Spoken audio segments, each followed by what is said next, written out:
All right, Tara Carlson has a question. What is the light in Genesis 1:3? Oh, that's a great question. What is the light in Genesis 1:3? And some say the light is a spiritual force, Jesus, stars, the Big Bang. I know it's not Jesus, but I'm getting a lot of feedback in a group without any really solid answers. 1:3. Okay. Let's look at it together. And I can't give you a solid answer because I'm not 100% sure. We'll just talk about it a bit and maybe it'll help. I keep using my Star Wars transition. So Genesis 1:3. This is the creation account. If anybody's not familiar with it, this is where the 6 days of creation take place in Genesis 1. God, he creates the heavens and the earth. Right here we have in verse 1. In the beginning, God created the heavens and the earth. That's kind of like Hebrew for the universe. And the earth was without form and void, and darkness was over the face of the deep. Okay, there's darkness. That's interesting because that implies that there's like an actual physical darkness that was over the face of the deep, and the Spirit of God was hovering over the face of the waters, and God said, "Let there be light." The reason why I point out verse 2 is because I think verse 2 gives us the context, right? Verse 3 answers verse 2. There's darkness, and so God says, "Let there be light." This implies that the light is literal light, at least in the text. Now, there's a whole nother debate on Genesis, whether you take this passage as corresponding to literal 6 days that happened. Like if you were there, you would have seen it happening exactly like this. Or is there poetic things going on here? Is it, there's several different theories, and I don't know what my honest opinion is about those issues.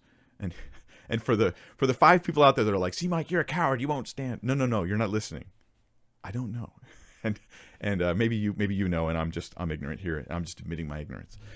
One day I hope to resolve all my questions about Genesis, but I absolutely trust it's the Word of God. Don't doubt that one second.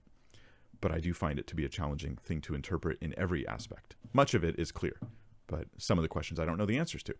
And so God says, "Let there be light," and there was light. The implication here is that the light is just actual light. But then there's this. And God saw that the light was good, and God separated the light from the darkness.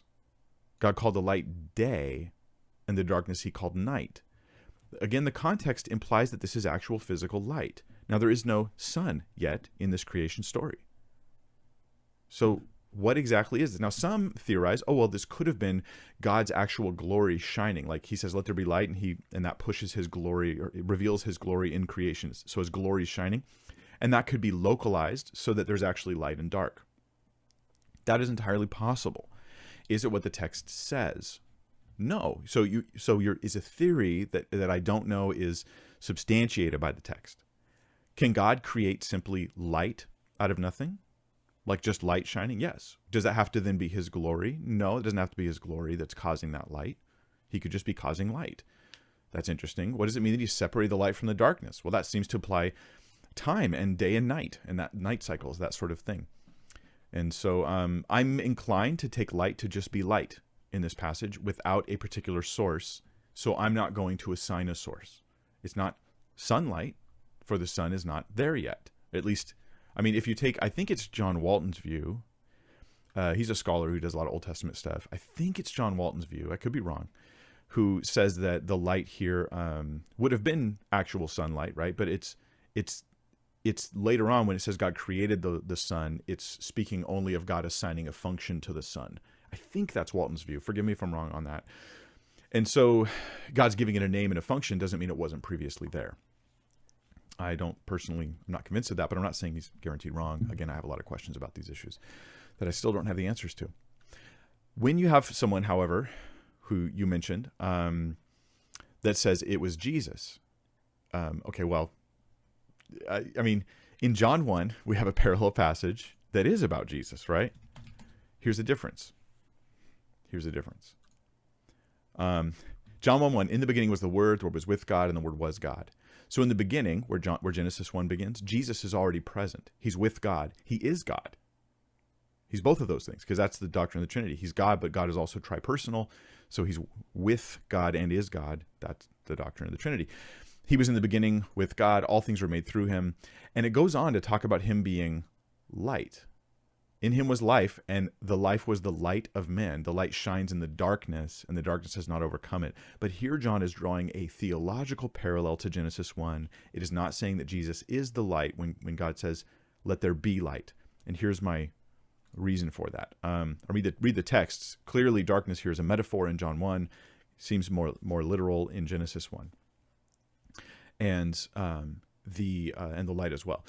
The reality is in Genesis 1, God says, let there be light, as though light is coming into existence, right? There wasn't light, and then God says, let there be light. But in John 1, John's careful before he mentions Jesus being light.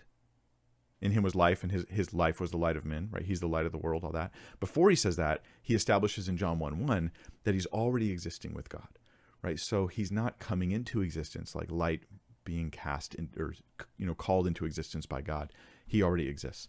So that's why I would push back against the Jesus. There's a Jesus parallel with John 1, but it's a theological parallel, not a literal, that was Jesus when God says, let there be light. There's a theological thing there going on, I believe, but I wouldn't push it beyond that. Yeah, so there's my thoughts on it. I hope it helps. And we have all